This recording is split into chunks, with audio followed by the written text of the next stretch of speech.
Bon, Louis et Corinne, bonsoir. Bonsoir. Alors, première question tout d'abord pour commencer, qui va peut-être vous faire plaisir puisqu'il s'agit de John Lennon. Je sais que vous aimez bien les Beatles. Il est revenu? Non, il est malheureusement pas revenu, mais on retrouvera un quatre là-haut. Donc John Lennon déclarait dans une interview qu'il écrivait des chansons pour justifier son existence. Alors, est-ce que c'est votre cas? Oh, ouais, c'est vachement piège. Mais je peux en caser une. Je voudrais dire que tout ce que je fais, c'est pour justifier mon existence. Quoi que ce soit que je fasse, c'est pour justifier mon existence. C'est-à-dire dans ta musique, Toute la musique, ouais. Dans ta vie propre. Dans ma vie, ouais. Surtout dans la musique, bien sûr. C'est sûr que j'ai jamais trouvé un truc à faire, à part celui-là, pour vraiment avoir l'impression de servir à quelque chose, quoi. Et tu joues de la musique depuis combien de temps? Tu es né avec une guitare Non, je ne suis pas né avec, vraiment. J'en ai eu une à 11 ans, je crois. un petit peu comme une histoire de ton métier, non? Tu allais marcher plus, tu as vu une guitare Non, c'était une gâterie de gosse. J'avais chopé je sais pas quoi, j'avais genre 10-11 ans. Et je voulais pas la piqûre du docteur. Et puis finalement, comme mes parents insistaient lourdement, j'ai dit bon bah d'accord, la piqûre, mais alors une guitare en échange. Ouais, ils ont été super. Ouais. Et Corinne, même histoire avec la basse? Pas du tout. Pas du tout. Pas du tout. Moi, je justifie pas mon existence. Je me contente de la vivre, la vie, quoi. Je cherche pas à me justifier parce que c'est trop compliqué. Mais par contre, là où je suis d'accord avec Louis, c'est quoi qu'on fasse, ça fait partie de danse, quoi. Faut tout faire de la même manière, que ce soit manger ou jouer de la guitare ou parler aux gens, faut y mettre le même esprit. Et la basse, c'est un accessoire comme un autre. Moi, j'ai commencé à jouer de la basse, j'avais 24 ans. Donc, tu vois que j'ai fait d'autres choses avant, quoi. Avant, j'ai dansé. Voilà, ouais. Ça donne de l'espoir aux gens, j'espère. J'ai fait un petit passage dans Shaking Street avec Louis, qu'on avait démarré ensemble. Avant, j'ai fait de la danse. Avant, j'étais caissière à prise unique. Et je le faisais de la même manière que je joue de la basse, quoi. Je crois avec le même enthousiasme et le même état d'esprit. On peut tout faire de la même manière. C'est pas très important ce qu'on fait, c'est la manière dont on le fait. Mais la musique est quand même peut-être plus enrichissante. Ben, la musique, c'est pas que c'est plus enrichissant, c'est que c'est un bon moyen de communication, quoi. Et comme l'existence, en ce qui me concerne, parce que je ne veux pas parler pour les autres, est beaucoup basée sur la communication avec nos frères et sœurs de cette planète. Yeah man. Et ben c'est vrai que la musique c'est pratique pour parler aux gens par des raccourcis intuitifs ou tu vois. Et comme moyen de communication, tu verrais pas d'autres formes comme la peinture? Ah si, je commence à être passionnée de peinture parce que j'ai une amie qui peint. Et avant je m'y intéressais pas du tout. Et depuis que j'ai une amie qui peint, je m'y intéresse et ça me fascine bien. Ouais. Parce qu'il y a une de vos chansons là, que je mettrais bien en parallèle avec un artiste qui s'appelle Folon, la chanson Les Rêves. Chaque fois que je vois une carte ou un tableau de Folon, j'ai l'impression de voir du rêve comme ça. C'est vrai que ça va bien ensemble, je suis d'accord. Alors, vous n'auriez pas envie demandé pour la pochette. Ouais. Il y a déjà eu quelques idées là-dessus. Pourquoi pas les visiteurs? Ouais, non, tu vois, par exemple, on avait eu l'idée d'autres gens, ou je sais pas si c'est Louis ou quelqu'un qui avait eu l'idée vaguement de faire un fond de scène avec des peintres. Moi, le seul truc qui me dérange, c'est que si tu fais un fond de scène exécuté par un peintre, ça fige le spectacle. Non, c'est pas ça, c'est que ça fige le spectacle. L'idéal, ce serait d'avoir une peinture pour chaque chanson. Mais c'est pas vraiment réalisable. Alors, il faut avoir beaucoup de pognon parce qu'il faut avoir un rideau qui descend à chaque fois. Et c'est pas réalisable. Mais je trouve qu'une seule peinture fige complètement le spectacle. Et que la scène, c'est vraiment un truc c'est même pas 3 dimensions, c'est 4 dimensions, quoi. Il y a les 3 normales plus la musique, tu vois, il faut pas le figer en 2 dimensions. Par contre, pour les pochettes d'albums ou les choses comme ça peut être bien de faire appel à des peintres. Ouais, c'est vachement bien. Parce que là, votre scène est quand même assez conventionnelle. Il n'y a pas de recherche caractéristique. Ah, t'as pas vu encore les lumières, hein. Ah non. Non, mais déjà, moi, la structure, j'ai jamais vu ça. La structure, c'est-à-dire, il n'y a plus de structure de face. Parce que c'est pareil, c'est toujours l'histoire de pognon. Et j'apprécie assez le fait que n'ayant pas de pognon, les éclairagistes en ont profité pour avoir des idées. Et ils ont fait une structure derrière que je trouve assez moderne, Beaubourg, là, ouais, un peu Beaubourg. Et ils font des très belles choses, il paraît. Parce que nous, on voit pas grand-chose. Mais on n'a eu que des compliments jusqu'à présent. Et dans vos chansons, parce qu'on va quand même aborder le thème des chansons, alors vous avez des chansons en français, vous en avez au moins une en anglais, bien à vous, avec quelques reprises comme la dernière de Suzanne Vega. Et il me semble que vous êtes assez attiré par l'expression des gens et par le comportement des gens.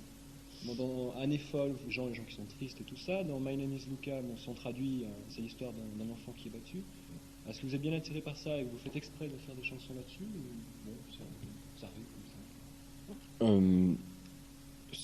Les chansons, quand on les fait juste quand il y a un truc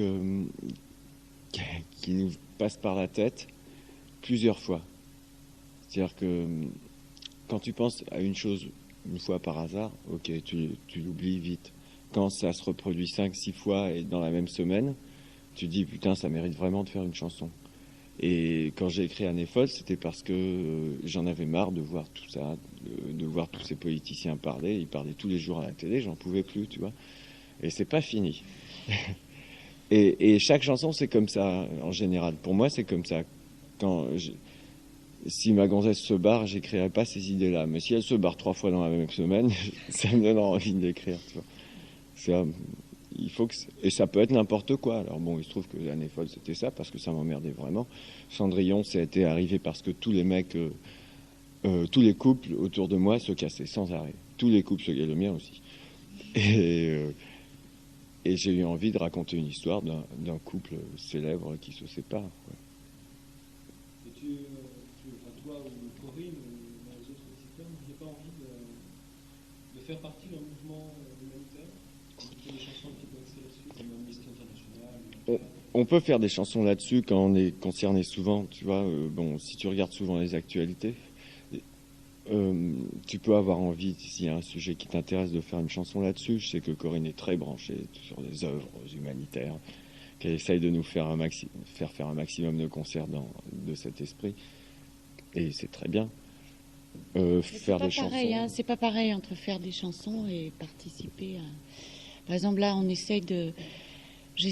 pour l'instant, on n'a pas vraiment le temps de s'en occuper, mais il y a Action École qui était un truc vachement bien, qui avait été un peu mis en valeur par Balavoine, qui donc n'est plus là. Alors, c'est un peu périclité. Et justement, j'ai rencontré des mômes hier qui savaient qu'on devait faire un concert pour Action École, qui a été annulé par manque d'organisation, et qui réclament des trucs à faire. Et dès qu'ils se seront réorganisés, par exemple, et qu'ils pourront organiser des choses précises, c'est sûr qu'on ira. Surtout qu'Action École s'adresse à des enfants et que c'est quand même le meilleur âge pour faire véhiculer des grandes idées comme la solidarité ou l'humanisme. Et Action École, c'est vachement bien pour ça, parce que tu te prends pas la tête à leur raconter des conneries que le Parti Socialiste est mieux que tel parti ou que la CGT c'est moins bien qu'eux. Tu leur racontes pas de conneries parce que ça marche pas, ça fonctionne pas les conneries. Tu peux leur parler que de choses vraies et de choses à faire, pas à dire mais à faire. Alors là, sur ce plan-là, on est assez intéressés. C'est ça que ces gosses-là aiment, quoi. Et nous, on fait un truc qui est bon. Pour moi, il est relativement humanitaire, c'est-à-dire que on se montre comme on est, on dit ce qu'on a à l'intérieur. À mon avis, tous ces gens-là qui monter sur scène, c'est un peu un genre d'œuvre humanitaire dans un sens. Tu racontes, mais il y a un côté comme ça. Moi, je me vois pas tellement fondamentalement différent des trucs comme Action École. J'ai l'impression que je fais mon truc là-dedans. Et eux font le leur, et on est plusieurs à faire ce genre de choses. Et quand ça se lie, ça fait de mal à personne, quoi. Quand ça s'entraide, c'est super aussi.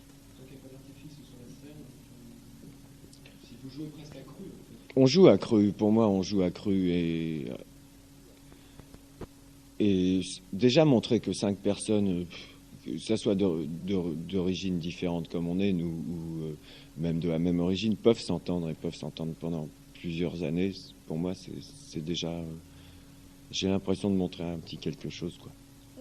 C'est plus fort de monter sur scène avec un groupe composé de juifs, d'arabes et d'africains pour dénoncer le racisme que de fonder un mouvement antiraciste à la limite. Tu vois, c'est plus rapide, c'est plus efficace parce que... Ça touche peut-être moins de personnes. enfin, tu sais, ça touche quand même... bon, pour l'instant, on n'est pas très connu, c'est exact. Mais si on devient connu, les gens qui aimeront les visiteurs, ils auront du mal après à dire sale nègre. Tu vois, il y aura une contradiction, ils auront un choix à faire. Donc c'est une manière de présenter les idées qui sont les nôtres. C'est simplement la manière dont on a fait le groupe et ce qu'on chante et la manière dont on se conduit sur scène et en dehors de la scène. Parce que il y a aussi l'avant et l'après-scène. Il faut quand même, je précise, si j'ai choisi ces mecs-là, c'est pas parce qu'ils étaient noirs et arabes, etc. C'est parce que c'était comme ça, quoi. C'était les meilleurs mecs que j'ai rencontrés à leurs instruments et humainement, quoi. C'est tout. Mais je dis Il ça se trouve parce que... qu'ils sont comme ça, quoi, Ouais. qu'on est tous juifs, arabes, noirs, etc. Je dis ça parce qu'hier, il y avait un du public qui était plus âgé que les autres, qui appartenait justement à la CGT et qui voulait absolument qu'on ait une étiquette. Il me disait, mais pourquoi vous n'avez pas une étiquette? Et il faut le dire, à quoi vous appartenez. Je lui dis, mais tu le vois pas à quoi on appartient? Tu vois pas qui on est là sur scène, ce qu'on chante, comment on est? Voilà, il n'y a pas besoin d'une autre étiquette. Ouais, on est complètement On est citoyen. visiteurs. C'est même plus de la terre, ouais, ça peut aller plus loin que ça, tu vois. C'est une forme d'humanisme qui, à mon avis, va devenir à la mode parce que il y a que ça qui sauvera les hommes, tu vois, c'est de devenir humaniste. Sinon, on court à la catastrophe. Ça devient de plus en plus clair. Alors, les gens qui comprennent pas ça maintenant, il faut qu'ils fassent un petit effort, quoi. De toute façon, la musique franchit déjà les frontières. C'est Ouais. peut-être une des seules politiques qu'on puisse accepter de parler pays. Bien de parler sûr. français. Et puis en 92, il y aura l'Europe. Tu vois, il y a des tas de signes. Les années 80, attention, il y a des tas de signes qui montrent qu'il va falloir s'activer un peu l'esprit pour grandir, parce que et agrandir la notion d'humanité, parce que et ceux qui comprennent pas ça maintenant, ils vont être à la traîne. Hein. Et dans votre sillage, vous essayez d'emmener d'autres groupes, d'autres personnes, ou vous pensez que vous êtes assez isolé en ce moment? Oh non, on n'est pas isolé, mais c'est un état d'esprit que tu dois répandre partout. Le matin à l'hôtel, quand tu dis bonjour à la réceptionniste, et quand tu arrives à la salle et que le mec te reçoit, on en a eu, tu vois, des salles où les mecs arrivaient, ils ouvraient la porte et ils marmonnaient comme ça. Qu'est-ce que c'est que cette bande d'arabes? Bon, bah le mec, tu le chopes et tu lui fais un petit cours. Tu lui expliques. Et c'est partout que tu réponds ça. C'est pas forcément dans des groupes de rock. Ouais, c'est ça. On dit pas aux autres nous, mais ça arrive, quoi. Il y a des mecs. On a fait un playback avec. Enfin, on était dans la même émission, David et Jonathan, tu vois. Alors, je sais pas si c'est David ou Jonathan, parce que je les connais pas, qui vient me dire, mais t'es fou, toi, pourquoi t'as fait un groupe? Tu serais mieux tout seul, t'aurais tout gardé pour toi. Je t'assure, tu pouvais faire la même chose tout seul. Je lui dis, écoute, mon vieux, je sais très bien que j'aurais pu le faire tout seul, ce disque, et je me serais empoché tout le pognon. Mais c'est pas ça que je veux. Et je lui ai expliqué pendant une demi-heure que le fric et des choses comme ça étaient moins importants que d'avoir ses potes avec soi pendant qu'on allait travailler et pendant qu'on allait tourner autour de France. Et à la fin du truc, il m'a dit moi, c'est comme ça que en fait, je pense comme toi. Je dis voilà, alors t'as qu'à faire pareil. David et Jonathan vont se retrouver autour de 15 musiciens derrière eux. Peut-être, déjà qu'ils s'engueulent pas à dos, ce serait bien. Mais là, c'est quand même ponctuel ce que vous faites. Vous montez sur scène dans une ville comme ça, vous faites une tournée. Mais... Ça fait partie de notre vie, quoi, qui est un genre de mouvement. Mais ouais, chaque jour est ponctuel, quoi. Mais enfin, nous, on le prend comme une continuité. C'est sûr qu'on change de ville, mais pour nous, c'est la même chose d'une ville à l'autre. Il n'y a pas vraiment de différence. Et puis, les publics sont les mêmes. En plus, les gens te disent quand tu arrives dans... Qu'est-ce que tu penses du public de Voiron? Moi, je dis, c'est le même qu'à Toulouse, c'est le même que partout, quoi. Oui, il y a beaucoup de jeunes. Ouais. Il y a beaucoup entre 12 et 15 ans. Et il y a aussi des 18-20. Et il y a aussi, c'est étonnant parce qu'avec ces idées-là, les parents disent en fait on va pouvoir venir avec les enfants, on va les accompagner au concert puisqu'ils sont fans des Visiteurs. Hier, par exemple, et ils se disent ça va être sympa puisque apparemment c'est une musique qu'on aime bien, ces idées-là ça nous plaît à nous aussi. Et en fait les mecs ils auront à faire tout un concert de rock et il y a guère que ces idées-là qui peuvent tolérer à la fin. Hier le plus petit avait 8 ans et 45 ans. Ouais. Et l'autre fois aussi, il y avait une fille vachement belle. Hé Corinne, viens, il y a mon père, il veut te faire la bise, mais il ose pas. Et tu vois se pointer le père, genre 40 piges, super beau gosse. Et tu vois, il était venu avec sa fille et les deux se sont complètement éclatés. Alors, je sais pas. Je crois qu'ils se sont... C'est les gosses qui sont toujours les plus mobiles de toute façon dans ce genre d'affaires. Et je suis fou des gosses. Enfin, en plus, entre 1 et 3 ans, pour moi, c'est fabuleux. Entre 1 et 5 ans. Je voudrais qu'on dise un truc des visiteurs, c'est du rock bébé, tu vois.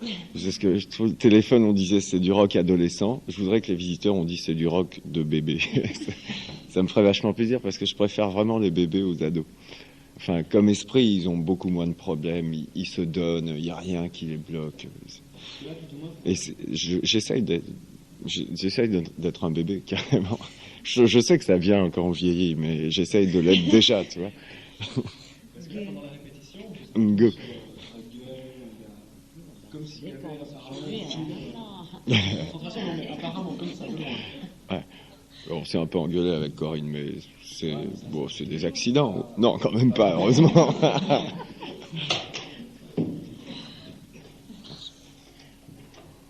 Thomas, vous êtes plus relâché que certains autres. On travaille beaucoup la bonne humeur parce que c'est la vie qu'on mène.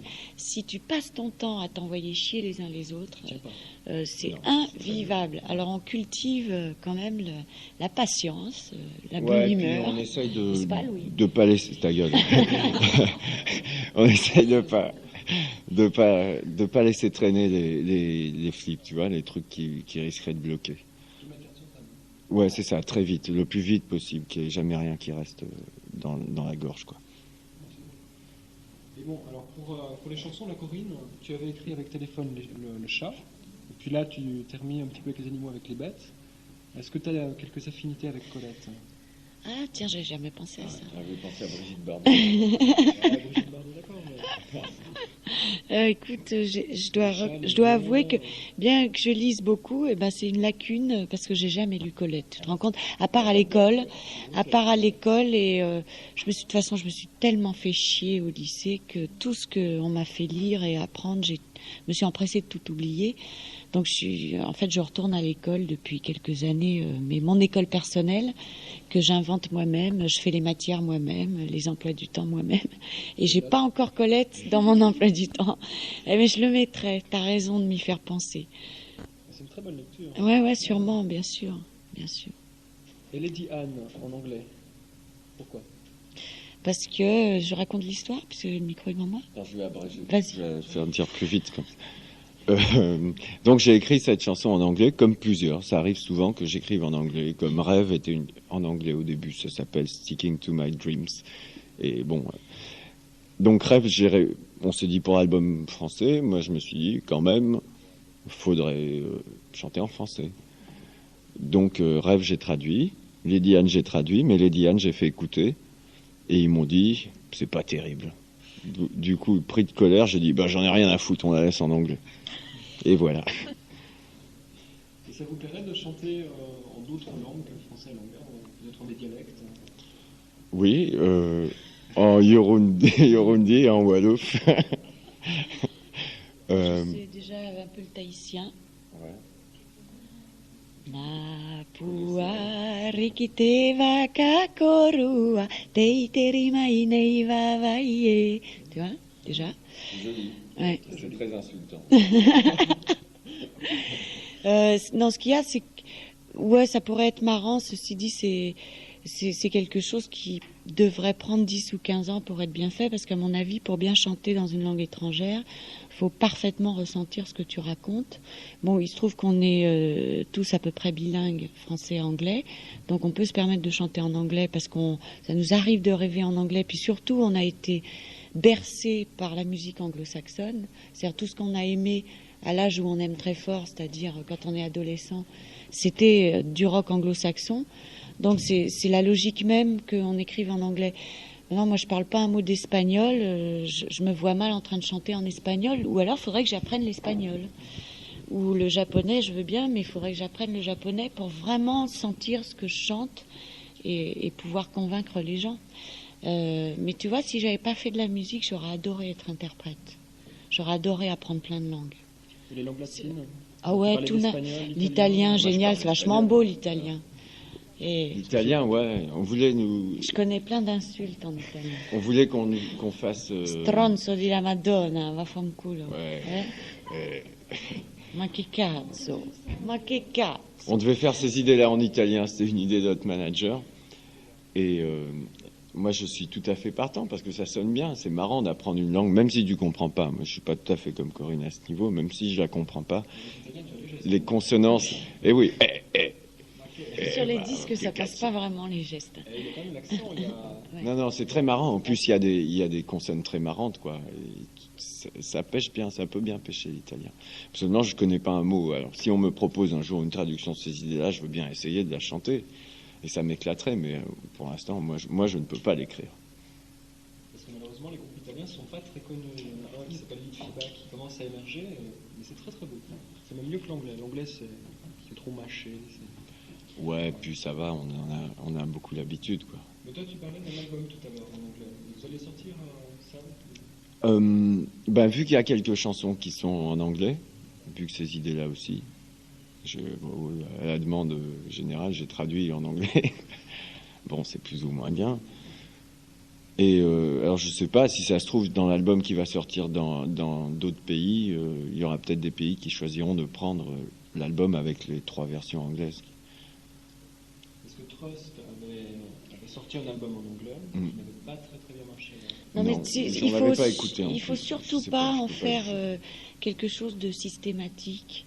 Et si il y a des paroles qui viennent en anglais, moi j'ai plein de textes en anglais par exemple, dans les chansons futures qu'on travaille, il y aura peut-être une chanson en anglais sur l'album que je ne traduirai pas, quoi, parce que ça m'est venu en anglais. Quand lui, il y a des traductions qui lui viennent comme ça, mais faire traduire son album par quelqu'un et aller en Angleterre, l'enregistrer, tout ça, moi je trouve que c'est un travail systématique. Pas parce que les vraies émotions, elles passent dans n'importe quelle langue. Et puis c'est pas une traduction. Il faut absolument pas faire de traduction. Mais oui, tu peux garder le sens. Tu peux aussi changer complètement. Ça n'a pas d'importance. Ce qui compte, c'est que ça soit beau dans la langue et que tu aies des phrases qui sonnent et que tu aies envie d'entendre. Je sais que ces idées-là, j'ai tout chamboulé. Je raconte pas du tout la même. Enfin, si, c'est une histoire d'amour vaguement, mais ça dit pas.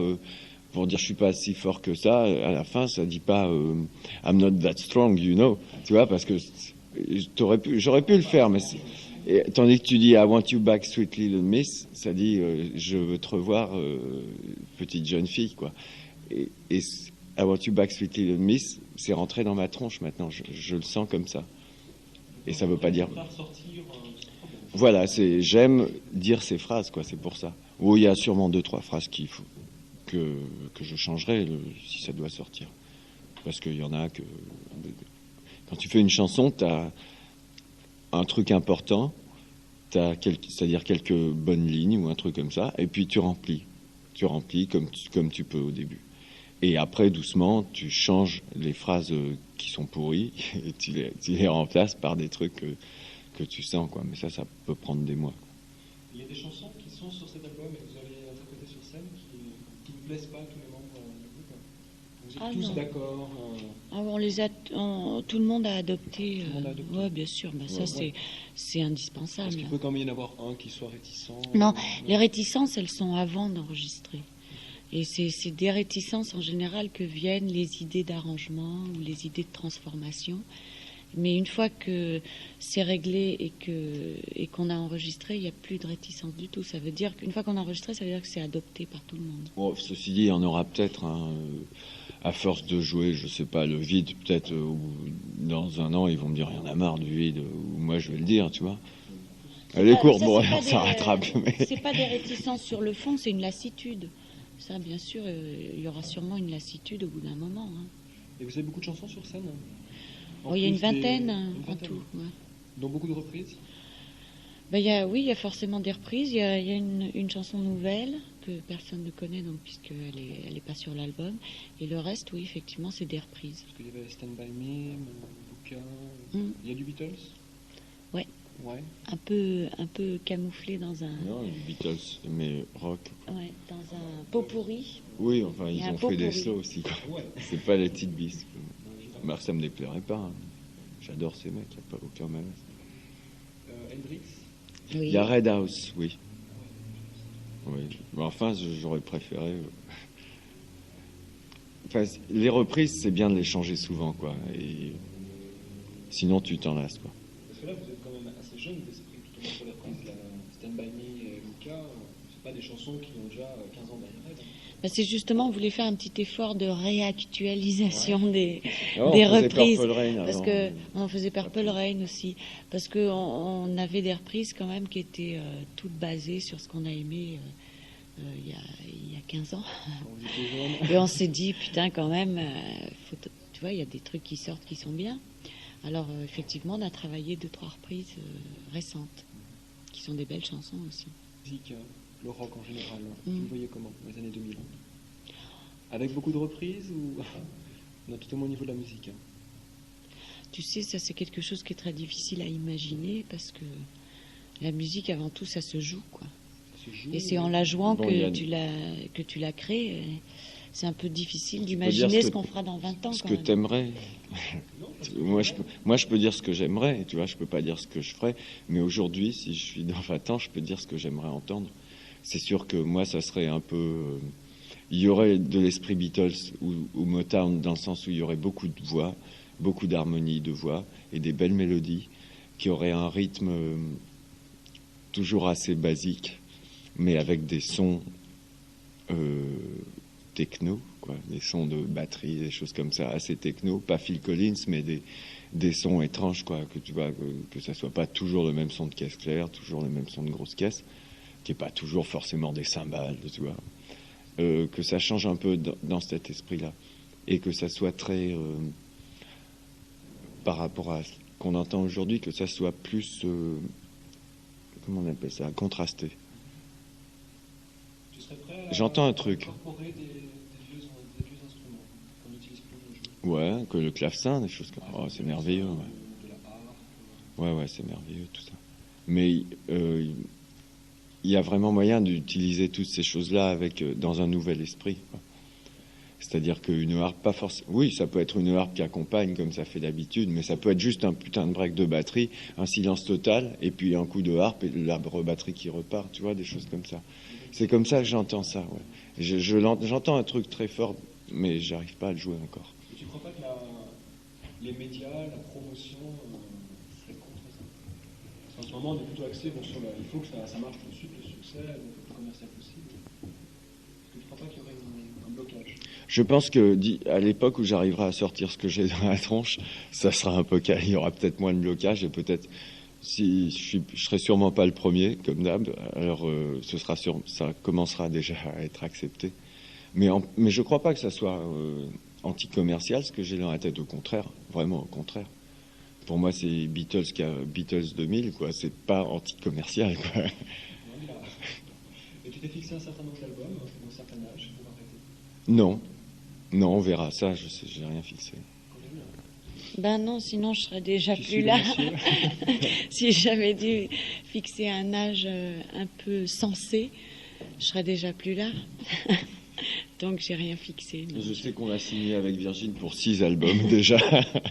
On n'a absolument aucune idée de si on les fera ou pas, hein. Ouais, c'est pas sûr qu'on les fasse. Donc. Parce que non, c'est pas le genre de vie que tu peux programmer. Tu vois. C'est quelque chose qu'on vit au jour le jour, hein, c'est bien évident. Par contre, je pense savoir ce que je ferai plus tard.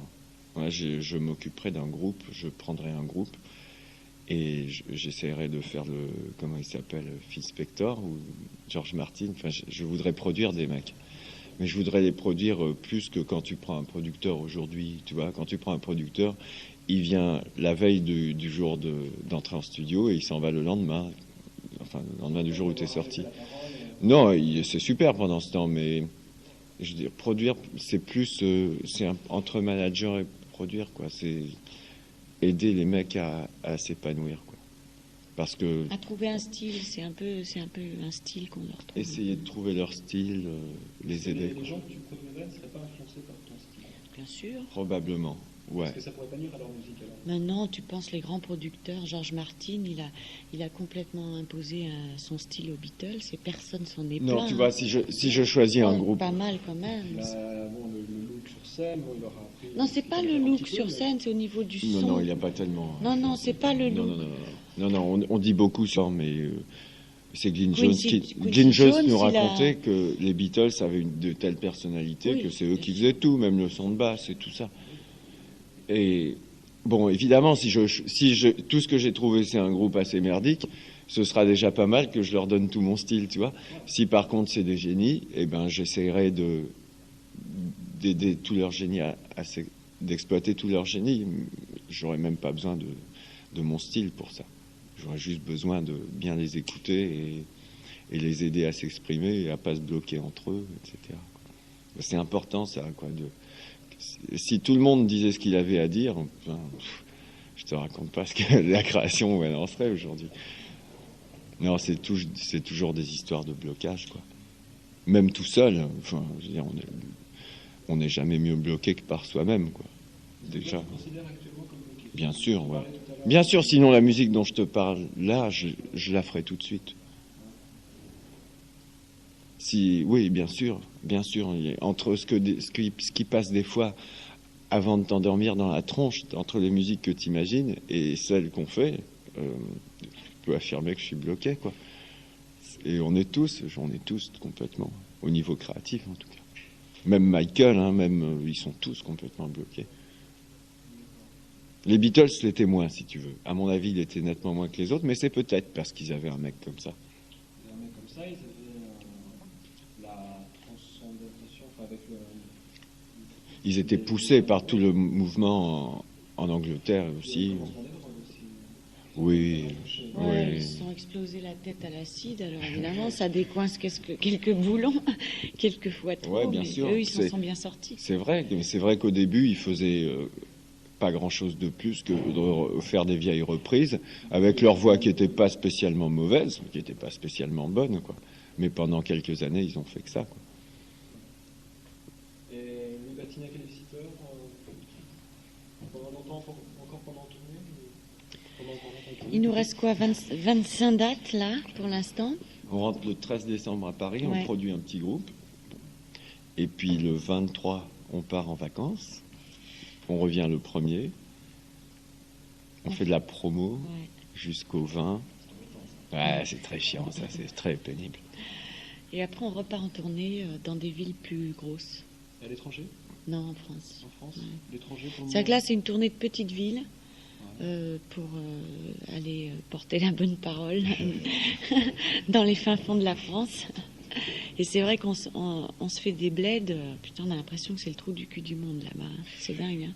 Le public est exactement le même que partout. C'est génial. Et après, on va faire les villes, une tournée un peu plus traditionnelle, quoi, Lyon, Marseille. Les gros miettes, quoi. Mais pour l'étranger,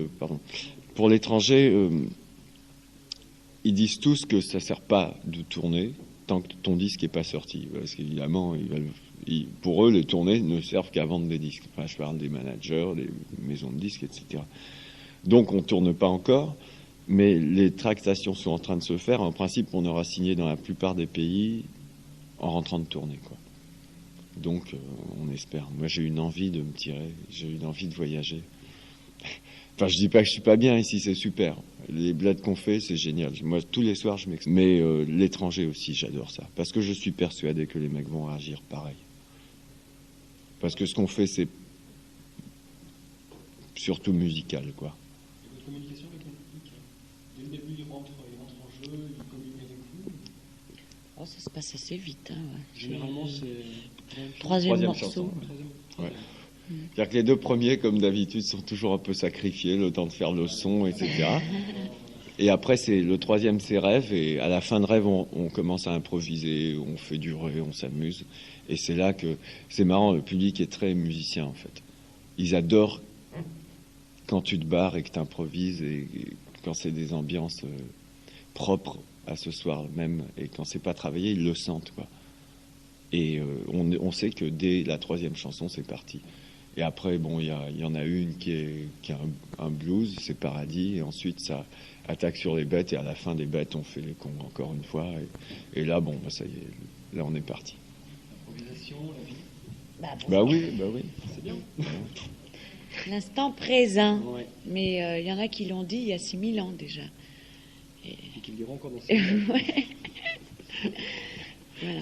Voilà. Bon, bah Corinne, Louis, merci beaucoup. Eh ben oui. Bonne chance ce soir. Je Merci. crois que bon, les gens sont acquis à votre cause. J'espère qu'il y aura du monde. Ah non, ils le sont pas là.